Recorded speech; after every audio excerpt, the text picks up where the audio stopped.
Nothing But a Number. Today's guest is Damien Green, Member of Parliament for Ashford in Kent since 1997. Before entering Parliament, Damien worked in the BBC and Channel 4 as a financial journalist and business editor, and then in John Major's policy unit. Damien's had a long and distinguished political career, including as Shadow Transport Secretary and Shadow Education and Skills Secretary. In the Cameron-Clegg coalition, he served as Minister of State for Immigration, and in Theresa May's government as Secretary of State for Work and Pensions. After the 2017 election, Damien became First Secretary of State and I think Deputy Prime Minister. Since 2019, Damien has led the One Nation Conservatives, which I like to call the home of the moderates in the Conservative Party, or sensible people as we like to know ourselves.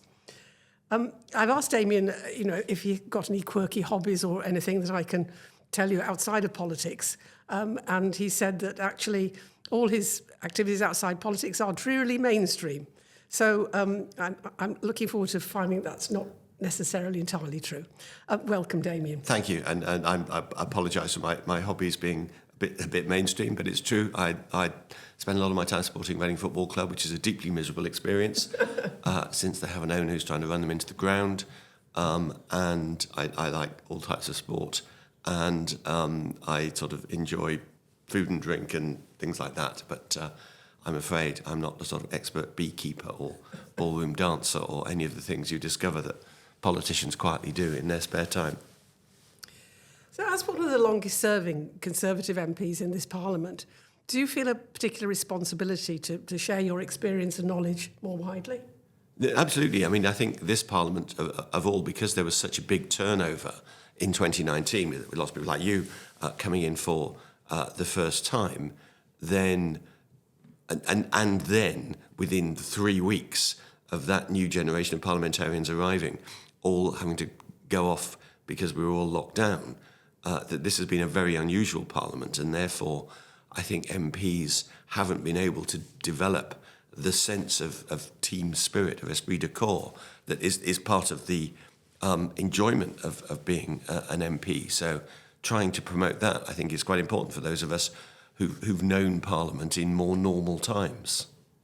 So what do more normal times look like in Parliament? What's the difference, would you say? People just know each other better, and particularly across parties. I mean, I've been an MP for 27 years now.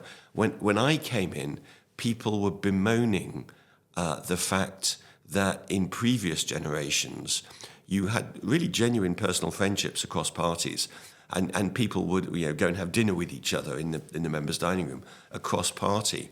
That all died out in the the horrors of the 92 to 97 Parliament and all the Maastricht votes. You'd be shocked here. 30 years ago, Parliament was tearing itself apart over Europe. Who could think that could happen these days? And that had gone by the time I arrived. And in a sense, it's gone even more in this Parliament, where unless you're on a select committee or a particularly active all-party group, you probably won't work very closely with anyone in another party. And that's a great shame, particularly at a time of hugely divisive political discourse, and much ruder than I've ever known it, partly through social media, partly through the times we're in, actually to remind people and remind ourselves that we have more in common, to quote the Joe Cox Foundation, and that we're all democratic politicians. We disagree about what we want, how we achieve what we want to achieve, but we all want a functioning democracy. Everything you can do to promote that across party is, I think, a good thing.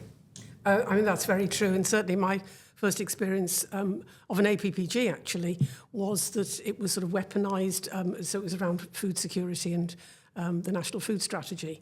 And I felt very saddened because, to me, sort of campaigning on better and more affordable food for everybody in the country seemed to be a cross-party aspiration and a non-political subject. But somehow it's been very difficult in this Parliament to have those sort of bigger conversations in a non-adversarial way.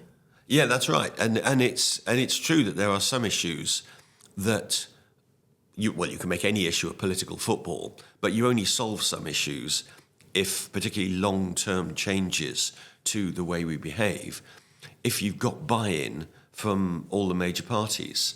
I mean, the one I've been most interested in over the years is pensions, which is a sign of hope for the way we do business, in that the Blair government set up a Adair Turner's Commission on Pensions that recommended what effectively became auto-enrolment, where basically you assume you're paying into a pension unless you actively opt out, which was the opposite of what happened before.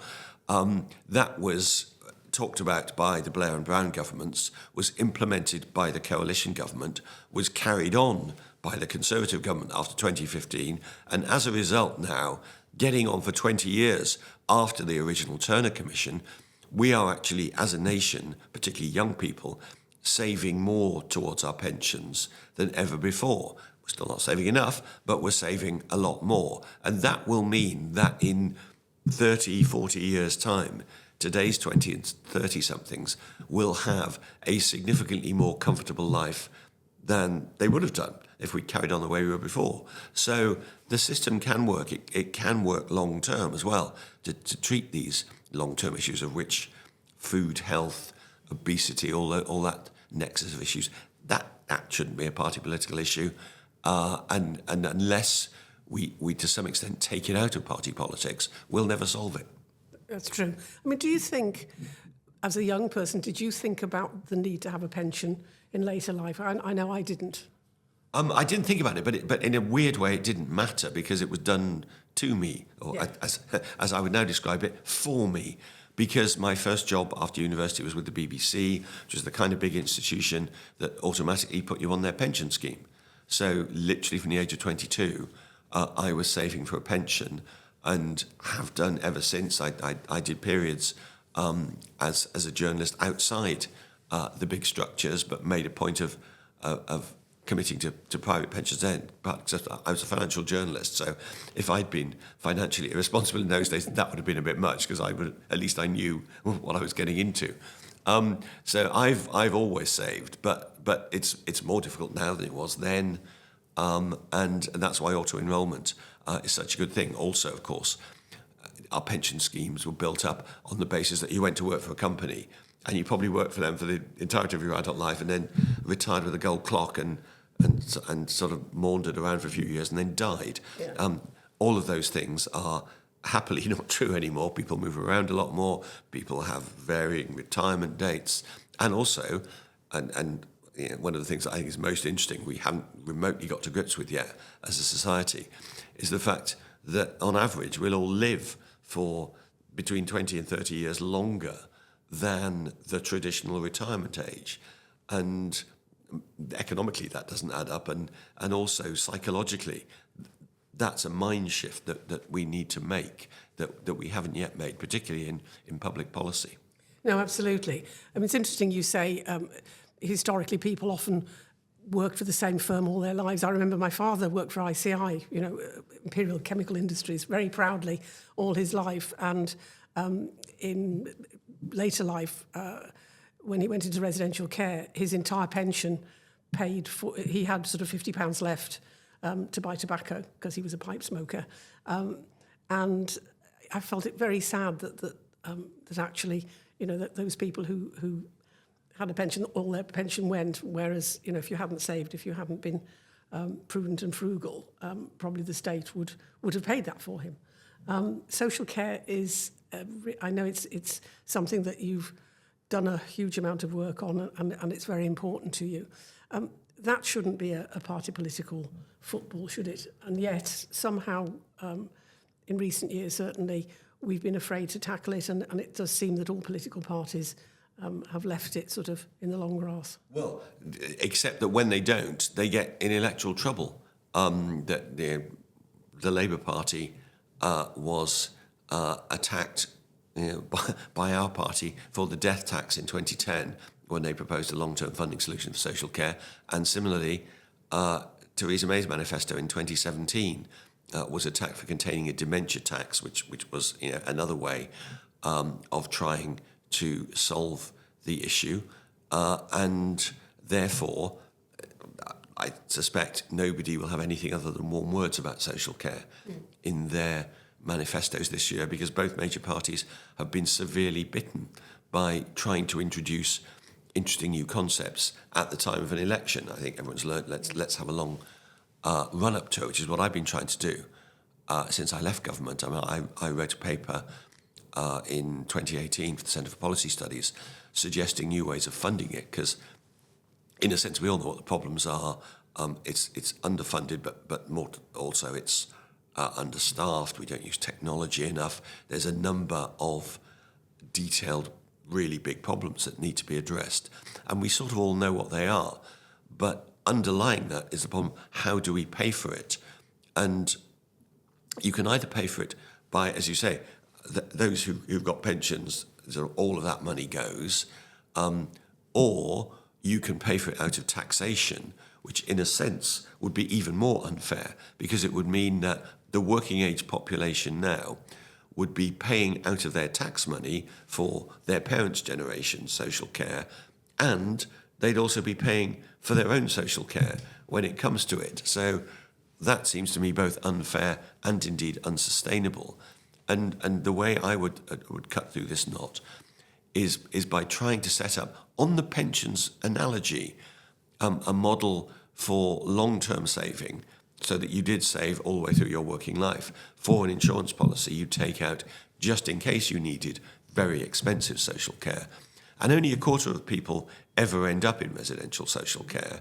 So it's a reasonable sort of bet that you might, so you should insure against it, but you might not, which would mean that you could have an insurance pot that was big enough to pay for it for everyone. A lot more people need domiciliary care in their own home, which is expensive, but not as expensive as residential care.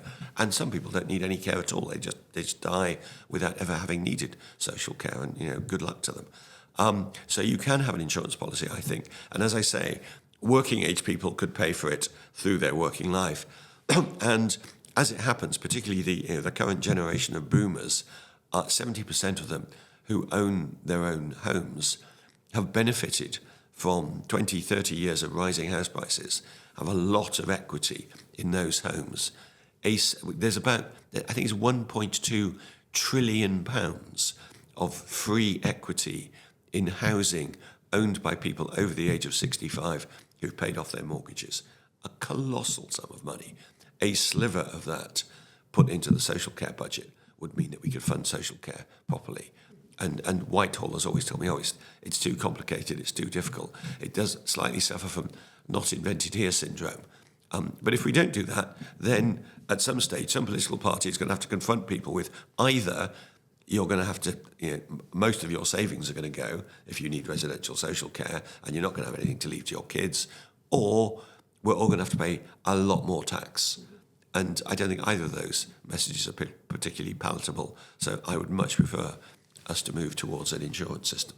Yes, no, I remember in the 2017 election, on the doorstep, the reaction to you might have to sell your home was not positive by any stretch of the imagination. So I was quite surprised to hear the Chancellor recently say that it was important to renew or continue the triple lock because pensioners can't work. And I thought, as a pensioner myself who does work, I think that we have to have a different attitude to an older population that maybe wants to go on working beyond pension age. I know one of the things you said you were most proud of from your time as Secretary of State at the Department for Work and Pensions was the Disability Confident campaign, which aimed to ensure that people with disabilities were engaged in the workforce, and also, it helps that people have a purpose in life. Do you think we've made progress in this area, which is about overcoming a culture of ableism as well as ageism? A bit. I think, funny enough, I think we've done much better with people with disabilities than we have with older people. And by older people, I don't just mean pensioners. People in their 50s. A lot of people stopped work during the pandemic and have never got back. And I held a jobs fair in Ashford a few weeks ago. And one of the things that struck me, which was new from previous jobs fairs I've held, was a few people who were there who said, I'm perfectly fit and healthy, I'm over 60, and I can tell my CVs just don't get past the first sift. There is still massive ageism in employment, and getting rid of that would be an unadulterated win. It would be good for the companies because they get experienced, dedicated workers. It would be good for those individuals because they want to work. And as you just said, having a sense of purpose is the best way to maintain sort of healthy and happy older age. And thirdly, of course, it would benefit the economy. The more people we have actually contributing and not living off benefits or pensions, then the better it is for all of us. So it's quite frustrating to discover that in the mid-2020s, there is still this kind of old-fashioned ageism of, it's sort of if you're over 50, then you're sort of on a glide path down to retirement. The thing that got me into this, the whole area of longevity and how we deal with it was a book called The 100-Year Life. And it makes the point, if we're not there yet, it's sort of 90-ish. But if you're going to live to 90, then the idea that you spend the first 20 years of your life being educated, then you work for 40 years, then you spend another 30 years of your life not working. So you'll have spent 50 years not working to be paid for out of the 40 years you do work. You have to be fantastically productive and lucky and rich at the end of that to be able to afford a decent life for 30 years. So the maths just don't add up, as well as the human consequences of having a lot of people with no sense of purpose. And of course you can get a sense of purpose from other things like volunteering and grandchildren and all those sorts of things that people do get. But for a lot of people, a job is A, useful economically, and B, gives them a reason to get out of bed in the morning. So the more people we can encourage to work for as long as they want to, the better. Yes, you make the point that it's not about just encouraging the people, it's about encouraging employers to have a different attitude to job applications from people in the over 50s. I believe that by the mid-2030s, the over 50s will represent more than 50% of the population. Do you think attitudes to ageing will change, when we're in the majority, and that might be a more empowered older demographic that can demand of government and of employers that they have different attitudes? Will it happen automatically is what I'm asking really, or do you think we need to do something within government? It won't. Clearly, all governments will have to pay more and more attention to older people because that'll be the bulk of the population they're meant to be serving. But I don't think that kind of change will happen automatically because it needs a change in the attitude of, of older people themselves, and in particular the organisations that lobby on behalf of old people. Because when you think of all these organisations, many of which are powerful, well-funded, articulate at arguing their case, what they've always been used to arguing for is more benefits, higher pensions, more money from the state, more money from the taxpayer. And actually, I think they should give and of course everyone should get a decent pension and all of that, but they should be devoting their effort in the future to saying more opportunities for older people, more choice for older people, because that's the way we'll have economically a better society, but that's the way many of them will have better lives. We should stop treating people who are 60 as though they're old, if you like. I mean, old, having a pile of associations with it, including a bit infirm, not up with the world, can't cope with the modern world, all that kind of thing. It's just not true of vast numbers of 60-year-olds now. I read a column, well, I won't name the newspaper, partly because I'm not sure it was the one I think it was, but anyway, it was a column that said, please can we stop using apps to pay for parking because nobody over the age of 30 can use a parking app. Come on, I'm well over 60, I can use parking apps, and so can millions of others. It's that kind of attitude that we need to explode. Yes, but it's prevalent everywhere. And I think that the challenge is, whilst we see ageing as a problem rather than an opportunity that people can contribute, we're not going to change the whole dynamics of the way we make provision or support or whatever. I mean, I think we also looked, going back to the social care question, we can't fix the NHS without tackling the social care end of it. And I think in a sense that we have to divide up the the issues around ageing and ageism, but also acknowledging that there are older people that will need to be in care, and we'll all reach a stage eventually that may make us a problem for the NHS rather than finding the solutions. And I don't know that you'd find anybody that wouldn't say that it's worth investing in better provision for those that need it, whilst at the same time saying that those who don't need it, should be allowed to continue having a productive relationship with the community and society, whether it's paid or unpaid, for as long as possible. I mean, you're absolutely right that you won't solve the NHS unless you solve social care. And something like 50% of all the money the NHS spends on each of us, on average, is in our last year of life, for obvious reasons. So there are various levers that governments don't pull enough, one of which is not actually about older people, it's about people through their lives. It's about healthy eating, exercise, all those kinds of things, obesity. The sugar tax is quite a successful intervention.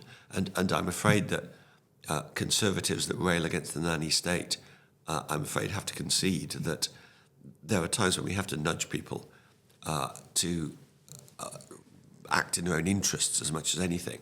And I think on all those issues, we haven't done enough, because if you get people into healthy habits younger, then they will live healthier old age. It's as simple as that. But the point about everyone agrees we should do more on social care. Everyone agrees that up to the point where it affects them. And what they mean is that somebody else should pay more tax so that I can be confident that I can have social care for free. There are people who say, we should treat it like the NHS and it should be free at the point of use. Well, you can do it like that, but that ends up having a massively increased tax burden. And it also means, as you do with all free universal services, it means that people who frankly could pay for themselves are going to get something for free. And that doesn't seem to me intrinsically a more morally appropriate way of providing social care. And because basically when we set up the NHS, nobody thought of millions of people living very long lives, kept alive by the NHS, but actually needing a lot of care, that just didn't feature. And if it had done, I suspect the NHS funding system in the 1940s would have been set up in a different way. Now, we probably can't touch the NHS funding system because it is, as has been frequently observed, a national religion. And actually, free at the point of use healthcare is a good thing. There's no doubt about it. We should welcome that.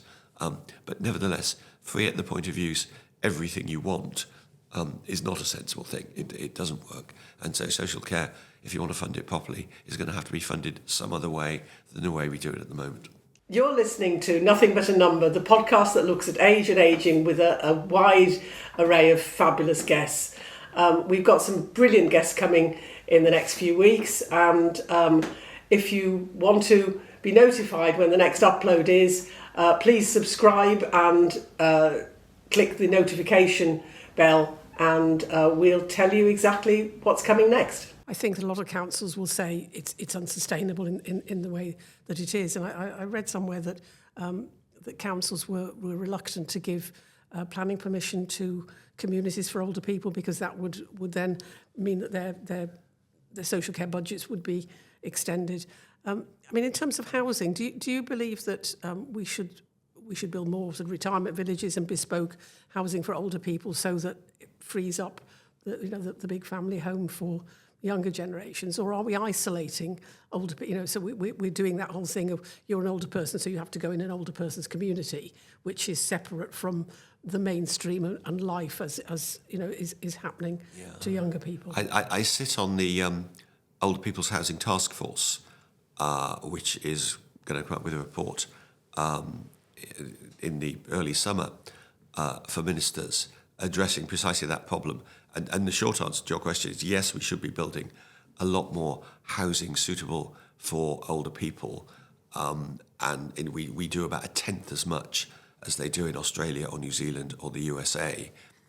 but the location point you make is a very, very good one, because there will be plenty of people who don't want to live in a community just of other older people. There are clearly advantages in building those kinds of things, because you could put medical help on site.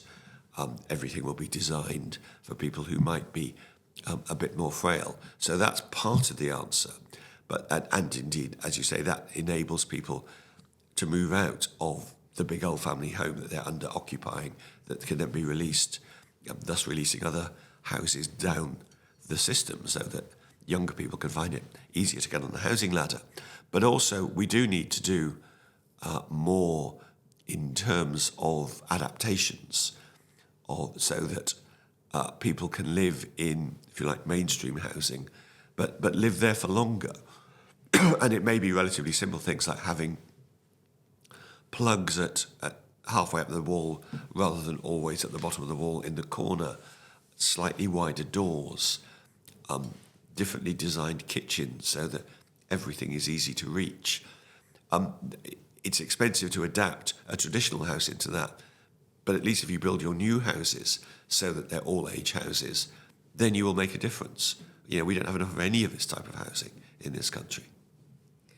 I'm going to let you take a sip of water, Damien. So I always like to look at the year when people were born. Whilst saying that you're in your 60s, I can tell you that the year of your birth, the average house cost about £2,000 as compared to £231,000 today. And only 8% of people own their own homes, as compared, as you mentioned, 70% today. A loaf of bread costs 4p and a pint of milk 3p. And we all know how much they cost now. The best-selling car was the Morris Minor and the Austin 30. And what was happening in the world? Well, it was the Suez crisis, which, the closing of the Suez Canal and things. And the Prime Minister was Anthony Eden, who succeeded Churchill after his retirement. And in popular music, Elvis Presley had his first hit with Heartbreak Hotel, which began an illustrious career. So you mentioned volunteering, and I do wonder, we talk a lot about loneliness, don't we? And loneliness, specifically for older generations, maybe a partner's passed on or family have moved away. And I do think that I don't think our third sector would function without older people, quite frankly. They are the sort of backbone of volunteering. But I wonder whether, I'm a great believer in the positive benefits of social prescribing. I'm not sure that we've kind of quite got it right yet. But, would that be a possible role for social prescribing, that if somebody went to the doctor and was feeling lonely, they could be sort of signposted to specific organisations where they might actually be supported in volunteering? Yes, I think unequivocally I agree with you on that. And enlightened GP surgeries already do that. I know the surgery I go to has a gardening group attached to it, which sort of formed for precisely that purpose. And it would make sense for every GP to think, if you like, non-medically, about how do we treat this, as you said, this lonely old person. Well, the obvious thing to do is stop them being lonely. What are they interested in? Well, we'll put you in touch with somebody who's also interested in that, and maybe, you can go and do things that you find useful and interesting. We've had the Men in Sheds movement here in Portcullis House, where we're recording this podcast last week, and that's a great institution. I've seen them in operation in Ashford. I set up the first men's shed in Kent. Very good. It's a little known fact. 10 years ago now. Very good. But and that does its purpose. It gets men sort of out of their own houses and into somebody else's shed. So they talk and do things that they find useful. I think it's a very, very good idea. Yes. So the men's shed that I set up in Thanet, it was for veterans, vulnerable veterans, and the job centres have discovered it and sent along a young man who got ADHD, and he was supported by older veterans. And I think that there's something that we're kind of missing in the putting the young and the old together, because we have a generation of young people, I think, largely to do with the kind of effects of COVID and the impact that it had on their education, but who've got some level of mental health challenges and confidence issues. And you've got older people who've got the experience but are maybe, a bit isolated and lonely. And it's kind of how do we, bring together those two groups who could help each other? And one of it is in volunteering organisations, but the other, to revert a bit to the housing point we were just discussing, in Holland they build specific communities where they will have effectively an old people's home. I mean, not a sort of care home, but a sort of residential home, alongside a university hall of residence, and the two communities mix and quite enjoy the sort of quirkiness of their different lifestyles. So it can work like that. You can build this into the system. So why don't we? Because we never have, and there is no incentive in our planning system or in our development system to do things like that. It requires somebody to be imaginative with planning, and the words imaginative and planning don't often go together. But that's the sort of thing we ought to do. So there's no incentive for innovation. So this government has been very keen on the levelling up agenda and tackling regional disparities. And if you look at longevity, I mean, actually, it's not just regional. Within certain regions, from the poorest community to the most affluent, you have up to 10, even 15 years difference in life expectancy. Do you think that there's been enough attention paid to, why people don't live as long in certain communities, certain parts of the country, and how we can tackle that? Well, we certainly know why. I mean, it's all lifestyle. It's diet, it's smoking, it's drinking, it's the things we all know are unhealthy that tend to be a problem for more people in poorer communities. So that's why you do have huge disparities, about 15 years between the healthy lifespan in the healthiest parts of the country and the least healthy. And yes, but you can only tackle it if you tackle all of them. And you can get us to be, one of the reports I did with the all-party group on longevity I chaired for a few years, we did reports on levelling up health.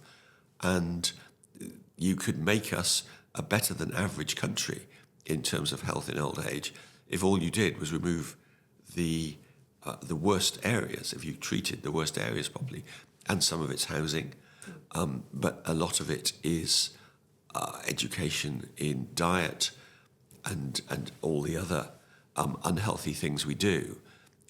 So it's not, there's not one switch you can pull, but you do have to act on all of these at once. And if you do this, you can change a community. Clearly, you've got to do economic things as well. You've got to provide infrastructure. You've got to make sure there are jobs available and the transport to get to those jobs, all those kind of hard levelling up things. But actually, the softer levelling up things on things like diet and lifestyle are just as important if you're going to make those communities permanently as healthier as the healthier communities. Yeah, you touched earlier on the nanny state, and as you know, I mean, I think I found myself on the wrong side of the majority of Conservatives in not worrying about intervention when it comes to public health issues, and so behaviour change is not an individual choice quite often with things like obesity and smoking without some sort of support from the state. Where do you stand on that? I'm on your side. I'm in the minority on this, and I've sort of changed a lot over time, just looking at these sorts of issues, and I think that any Conservative has the instinct of let people live, and we don't like the government taking decisions for them, but we don't apply that to crime or defence or anything where we want strong state intervention. And when you can see a glaring social problem like inequality in terms of lifestyle, just people not just dying younger, but getting unhealthy decades younger than other parts of the country, then if you are, as we both are, a one nation conservative, you want everyone in this nation to have roughly same sort of opportunities. And if you're denying them those opportunities, it seems to me a perfectly conservative thing to want to do is to say, we're not going to live your life for you, but we're going to find ways to try and encourage you to lead a healthier lifestyle, which will, in the long run, be much better for you and much better for the rest of us, because you'll be productive for longer and you'll be less of a drain on the state. So it's a win-win. Absolutely. Damien, you're standing for re-election this year. We don't know when yet, but sometime this year. Well, it could be January next year, but I think it's unlikely. What unfinished business would you like to achieve in the next Parliament? Well, in local terms, there are lots of big issues. Getting Eurostar back, stopping in Ashford. There are the eternal problem of the M20. I would like to see that. I'd like to think some way of not having that clogged up as badly as it is whenever there's problem at the ports, as well as continuing improvements in education, which is one of the areas I particularly care about. And on a national level, I suppose the thing I'd most like is to try and contribute to political discourse to becoming less partisan, rude, aggressive, and altogether horrible, which it has become too often, at the extreme, with terrible consequences. In the last 15 years, we've had 2 MPs murdered, one narrowly survived, and one with a credible murder plot against her that was happily thwarted by the police. Those are terrible numbers. And as I say, that's the absolute extreme end of the bad state our politics is in. But all the way through, down to the emails we get as MPs, you just feel normal, polite human discourse is in danger of disappearing. And actually, from all sides, contributing to that is something you can do, and I think is really important for the future health of democracy. One piece of advice that you would give to your much younger self would look like what? Well, it's a different much, because my much younger self now would be all over social media, and I'd probably say don't put those student pictures, because they'll all come out and haunt you in 40 years' time. And I suppose slightly more seriously, but in the same vein, is if you're going to go into public life, work out how you preserve some kind of privacy. Unless it has now got to the point where you don't care that all of your life forever is out there online. But if you do care about that, maybe I want to keep something private, then think about how you do that, and think about that early on. It is a completely different world from the one you or I were in our teens and 20s, and therefore navigating from adolescence to adulthood seems a lot more difficult now than it was then. Yeah. Do you have a bucket list? No, not particularly, partly because unimaginatively I've not started thinking about death yet, because that would feel slightly morbid. Well, it's kind of, aside from politics, what do you still want to do? Do you want to climb a mountain or? It mostly involves places in the world. I've never been. I've not been to the pyramids. I've not been to South America, things like that. So there are large parts of the world I want to explore. So the pyramids, obviously, it kind of goes without saying that they're interesting, but have you got a particular interest in that part of the world, or just from the kind of? I'm interested in parts of the world I don't know very well, yeah. And I've been to the Middle East a few times, but I've not been to Egypt, and as I say, I've not been to South America, which is a fascinating part of the world, which I'm mortified that I've reached my age never having been there. So I want to go. Fantastic. Well, thank you very much. It's been fascinating, and I think we've got a lot in common when it comes to looking at some of the solutions and trying to work in a collaborative way with other political parties. It's a really important issue. So thank you for coming today. Thank you very much. Oh yes, and as a small token of appreciation, you can have a mug to go. Thank you very much. I shall cherish it. It's It's a Stokey mug, so if you lift it up, you can see the backs. I've got water in this stuff. Yes.